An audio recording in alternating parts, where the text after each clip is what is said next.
All right, Joel. So just before I was hitting the record button, you and I were literally talking about how far you've come in this industry. And so for the audience, for context, how long you've been selling, and then what was the production in 2021, and then the first half of 2022, and then we'll start to unpack everything.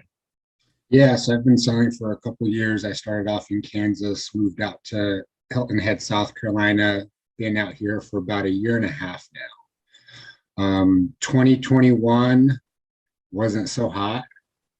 I think maybe I was at like $26,000. In income, right? Yeah, in commissions, correct. And then what did you do? What have you done so far in 2022? Right now I have 75 closed and I have about another 75 in pending. So you have already generated 150,000 in GCI halfway through 2022.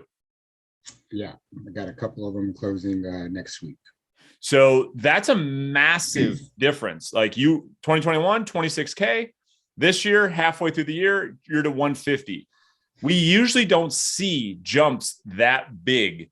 And so that's why I wanted to have you back on the podcast, because when we did this before, you were just getting started. So I want to, and not only me, but the whole real estate agent community will get so many good tactical takeaways from how in the world have you been able to do that. So where to start off the conversation? Probably the mindset is where I want to dig in first, because I remember you and I having conversations, many conversations around the mindset, where I think, and I don't want to put words in your mouth, but you were concerned at times. I mean, you're like, am I doing the right thing? Am I on the right path? Is this going to work for me? But you kept your head down. You kept doing the work. Let's speak to the mindset first. What did you learn going through this journey? Yeah, I just kind of followed a lot of things that you preached. Just have blind faith and just do it, just do the work, put the time in, and be detached from the outcome. And as time went on, that became a lot easier, of course. But yeah, just you got to put the work in. Yeah. So specifically with that, and I love how straightforward you are. Like there's just no emotion. It's like you got to put the work in. Can you speak specifically to pipeline maturity and what that means for people that are just getting started? Because like you, many people getting started don't understand. They feel like they're spinning their wheels. They're making the calls, they're making the contacts. They haven't experienced those leads turning into listings and those listings turning into paychecks while they're building the pipeline. How would you explain that to somebody when they first start building that pipeline? Yeah, for me personally, I added every single person that I could into my database. Like no matter what they said, I took their email, I put it in my database, and I followed up with it. If they said I'm never going to sell, then I'd follow up with them later on that year and just, hey, do you have any questions on the market? We spoke, earlier this year. So I did that with everybody. And then after a while, it kind of became like, all right, I have a lot of business now. It's like I can't really follow up with everybody. Okay, so I really started like segmenting A, B, C a little bit better. But that's kind of how it became. Followed up with everybody, and eventually I had people in my database that reached out and just market evaluations or just straight up asked me like, hey, we're ready to do something, or we're going to be in town, and just get together and go from there. Yeah. Do you remember back to, man, we've had so many good conversations, but I guess the mindset around, and then we'll move off the mindset, we'll get on the tactical side of the business, but the mindset of building the database, if you can remember back, right? Because you were going through a lot of pain building it. You didn't know that at the time, the work you were doing was going to turn into the business you have now. Can you remember back to say, okay, what was your mindset to keep going when I'm sure there were days that you were like, dude, I just don't know. I just don't know if this is going to work. Well, up until like August of last year, or maybe even September, I've always been like I haven't always really been like super consistent with it. So my mindset come like August, September was like, all right, have I really been honest with myself? What have I really been doing? And everyone always talks about this 90-day ramp up period. So in my mind, I just had like 90 days. I was focused on 90 days. Like, I don't care what happened. Every day I was going to call for 3 hours at least, 4 hours, 5 hours, just for 90 days, like forget about everything. And before I got to 90 days, it was like I had more business than I could handle. Amazing. I mean, right there, we could stop the podcast right now. You guys, the thing is, head down, 90 days, 3, 4, 5 hours of effort. Because here's what I hear, Joel. My Instagram is filled with people that say, dude, I called a for sale by owner. I called an expired and it didn't work, man. I don't know about this outbound prospecting. I mean, how many conversations are you having on a daily basis when you started building, and what are you doing today? Like, give people context of how many conversations it takes. Yeah, it varies. Some days you have good days, some days you have bad days, anywhere from 20 to 50. Yeah. Today was like my contact rate was horrible. Like I had 5 an hour. The day before that, I had 50 contacts in 2.5 hours. Yeah. So, I mean, it just kind of depends, but as many as possible. I try to focus on the action. Yep. So, okay, I called for 4 hours today, 5 hours today. It doesn't matter how many people I talk to. Because we can't control it anyways, right? Right, exactly. All right. So your prospecting, give us an idea of the number of transactions that the 150,000 in GCI represents, so people can wrap their brain around it, and then we'll break down the metrics and the lead sources. Yeah. So 20 transactions so far year to date. Got it. And go ahead. One is for my sphere. 2 of them are for sale by owners, which, if we're going to be honest with each other, I haven't been like, that's my goal for this next half of the year, is to call every single one no matter what. Yeah. But 2 of those, 2 expireds, 10 absentees, and then 5 buyers, which 3 of them came from absentees. They were tenants wanting to buy. Love it. It's great. So absentees have been like your bread and butter since that lead source you introduced to your business. And now you're going to really hone in on, I would imagine, for sell by owners and expireds in addition to absentees, as you're starting to get more and more and more of them because the market is shifting. Is that right? Yeah, exactly. Yeah. Okay. So do you have your ratios broken down that you can share? Like how many contacts it takes you to get a lead, how many contacts to an appointment, things of that nature? Yeah, I do. So contacts to appointment is 40, Okay. 40.8. Appointments to list, which is 2%, by the way. Appointments to listing is 5.5, which is about 18%. And then contacts to listing is 227. Got it. See, and so the thing is, what did you learn as a byproduct of tracking your numbers as closely as you are, whereas before you weren't tracking anything? Yeah, the best part is knowing how much money I make every time somebody hangs up on me. That's right. And how much do you make for every time somebody hangs up on you? About $27. $27. So it's like, thank you very much. Cha-ching, cha-ching, cha-ching, cha-ching. And we know that every 227 conversations, you're getting a contract signed. Is that right? Yeah, correct. One thing that I don't follow that maybe I should keep track is my follow-up numbers. So this is all like all in. Yeah, first initial contact type stuff. Got it.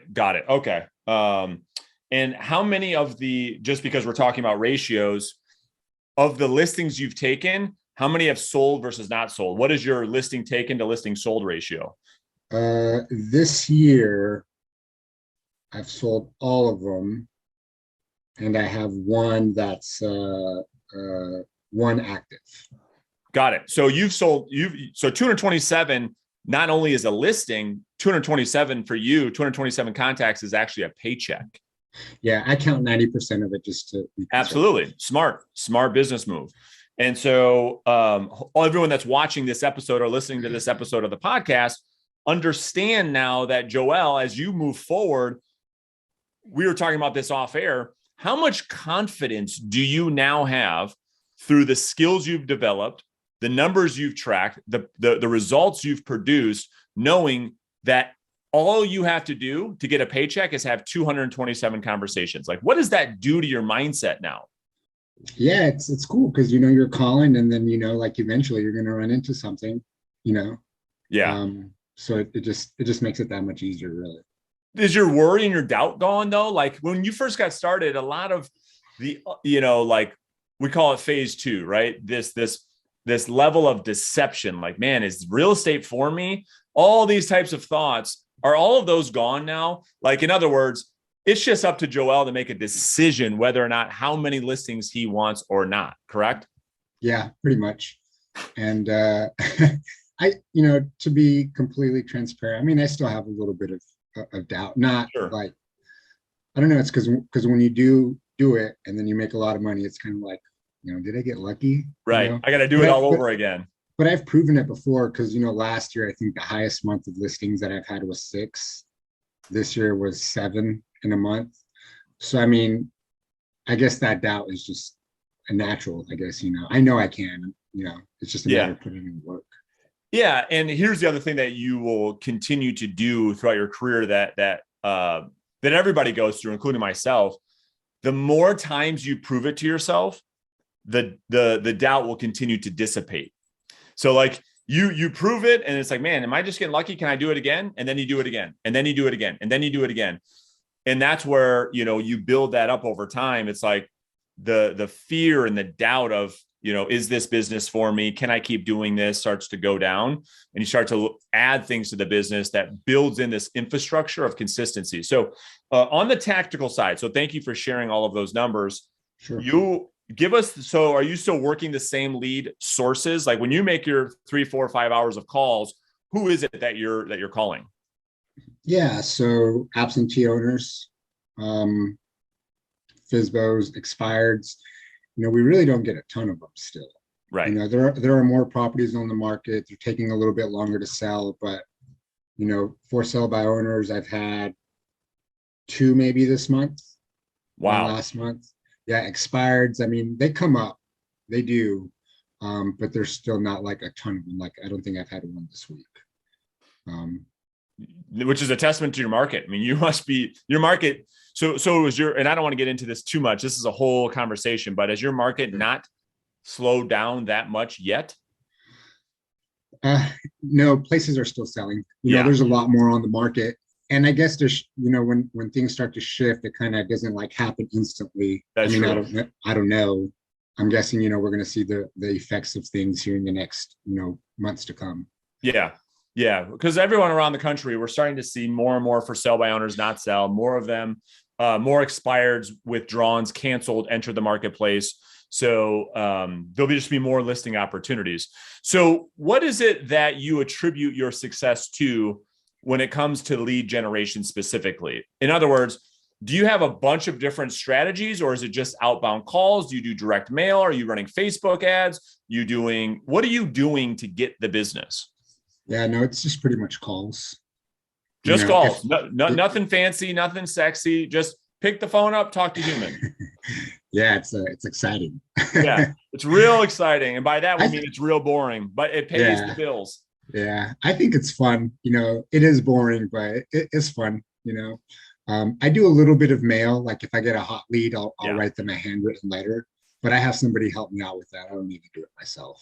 Yeah. So if you were going to coach a brand new agent that was just, and I probably have asked you this question, I don't know how many times, I'll ask it a different way, but if a brand new agent, you meet with him, he has a cup of coffee, he's like, dude, I see all these podcasts and they're talking about this and they're talking about this tactic and social media and branding, Facebook ads, PPC, farming, all this stuff, Joel.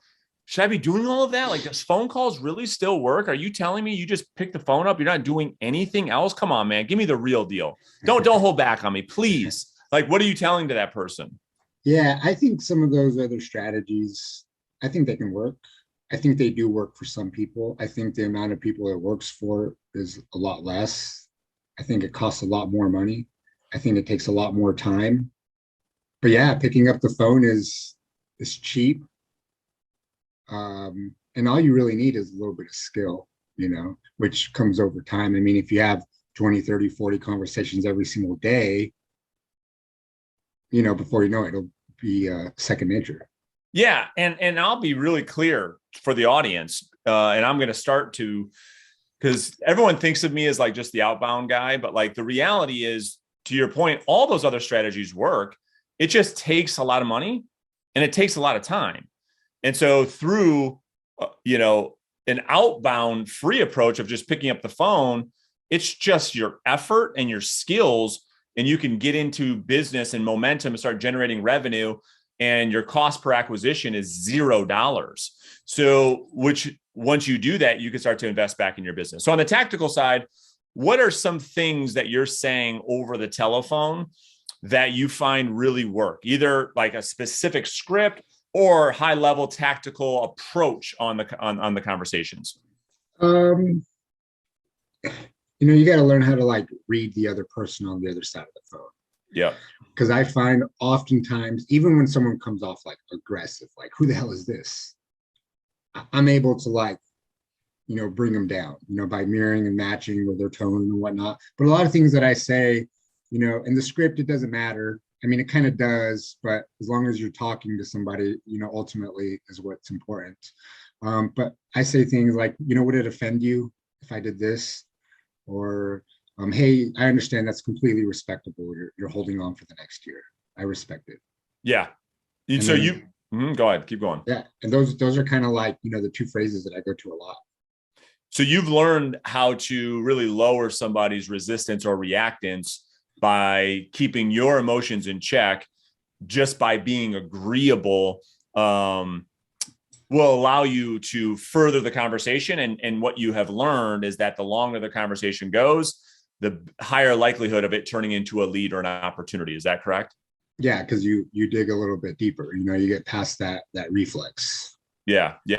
So of the business that you're getting, how much, you mentioned this earlier in the conversation, if you had to guess, how much comes through initial contact versus follow-up on a percentage basis? If you just had to take a guess. 90-10, maybe a little bit higher than 10%.